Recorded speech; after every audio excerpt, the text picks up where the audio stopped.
I don't know, I just love the way this book sounds. Alright guys, let's just cut to the chase. So I'm doing Create This Book 2 today, and I don't want to make this intro long because I've been a big fan of short intros recently, but let's get right on into it now.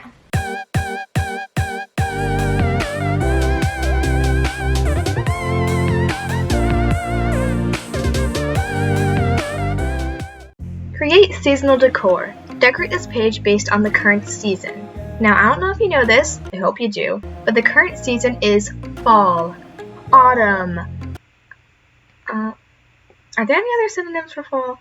Anyways, I am taking a particularly Halloween theme on this page, so I'm drawing some jack-o'-lanterns that have been carved out. Since I'm not that great at carving pumpkins in real life, I figured that it would probably be a good idea to stick to some simple designs. I do really like them. They're really cute, looking at each other like, oh, and he's like, ee, and the guy in the middle just there. And so I went over this in pencil at first, and then I went over the pencil with my Micron fine liner. I did this directly in the book. I like doing pages directly in the book. It makes it feel like you're really doing the book, I guess. So along with the pumpkins, I also drew some leaves in the background. I settled for a pretty simple leaf design because I'm not very good at drawing those complicated leaves. And then I started coloring in using my Prismacolor colored pencils. I feel like I've always kind of loved drawing pumpkins ever since I was little. I remember I got a little pumpkin gourd from a farmer's market nearby, and I just sat down with my sketchbook and I just like drew the pumpkin. I just loved like the way the drawing looked. I thought it was really cool and I was pretty proud of it. But yeah, I don't know. I just think pumpkins look really cute in drawings, especially because you can make them with whatever face you want. So then I did the background, and I did a bunch of different colors for leaves, purples, reds, oranges, yellows, just to get that variety in the coloring. And then I also drew some on the floor, so they would be falling and landing gracefully on the floor. We've been getting tons of leaves around my neighborhood, and it's just crazy because like every time you go outside, there's like 6 inches of leaf buildup. Not like actually 6 inches, but a lot of leaves on the ground, a lot more than I drew in the picture because I didn't want to draw that many leaves. But then I just added some details to the floor, and I was debating whether I wanted to leave the background blank or not, but I thought that would look kind of weird, so I decided to kind of fill it in with a nice blue. You can't really tell from here, or it's actually purple, I think?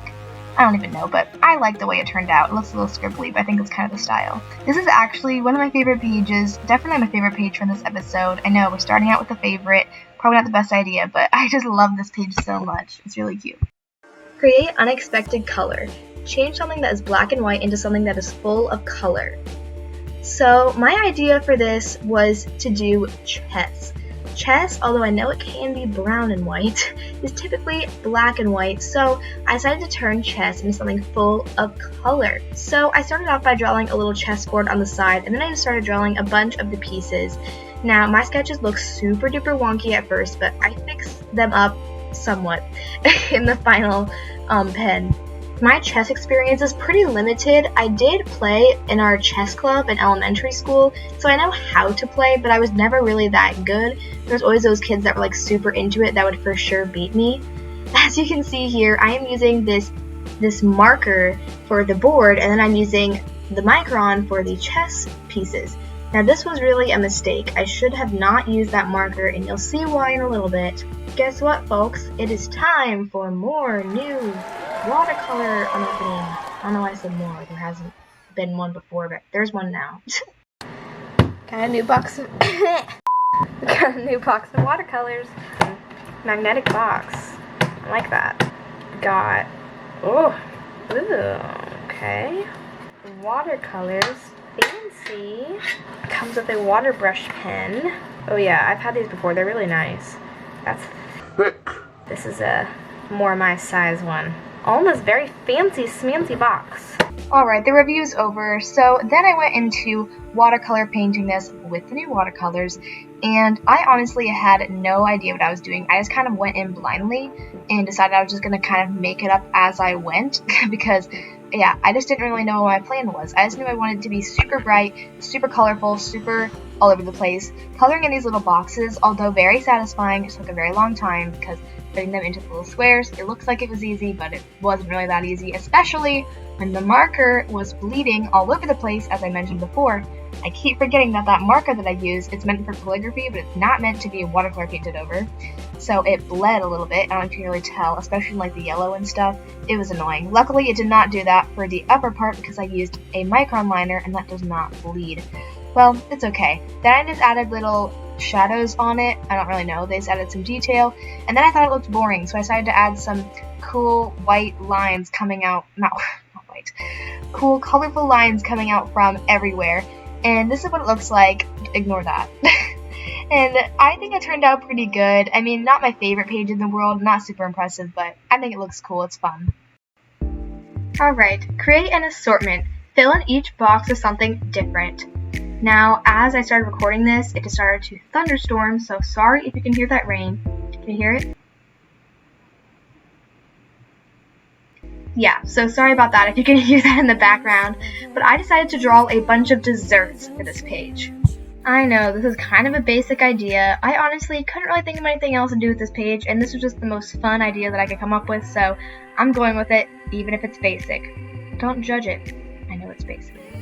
But to make up for the basicness, I decided to do different angles and close-ups and far-away images of all the different things. I have a really close-up donut, a stack of macarons, which will look more like macarons when I color them in. That thing in the upper right-hand corner is supposed to be a key lime pie. It doesn't really look like a key lime pie that much. I actually have never had a key lime pie, but it's all that I could come up with, so let me be. This music is pretty dope, and it's pretty self-explanatory, so let me just turn up the music while I finish the page.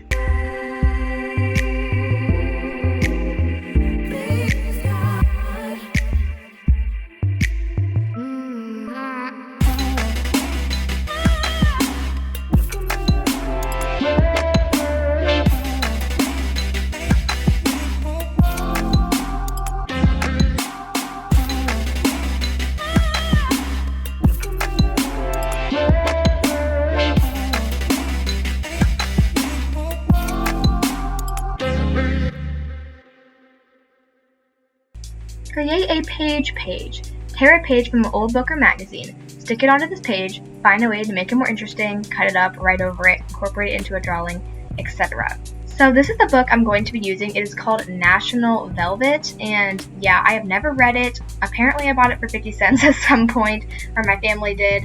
And yeah, it looks like, I'm assuming it's about horses somehow, but my mom said it was okay if I took it because nobody really cares about it, so I just ripped out some of the pages and started cutting them up to use as filler for this page. I'm going to be making a collage of book pages, and then I'm going to be drawing over top.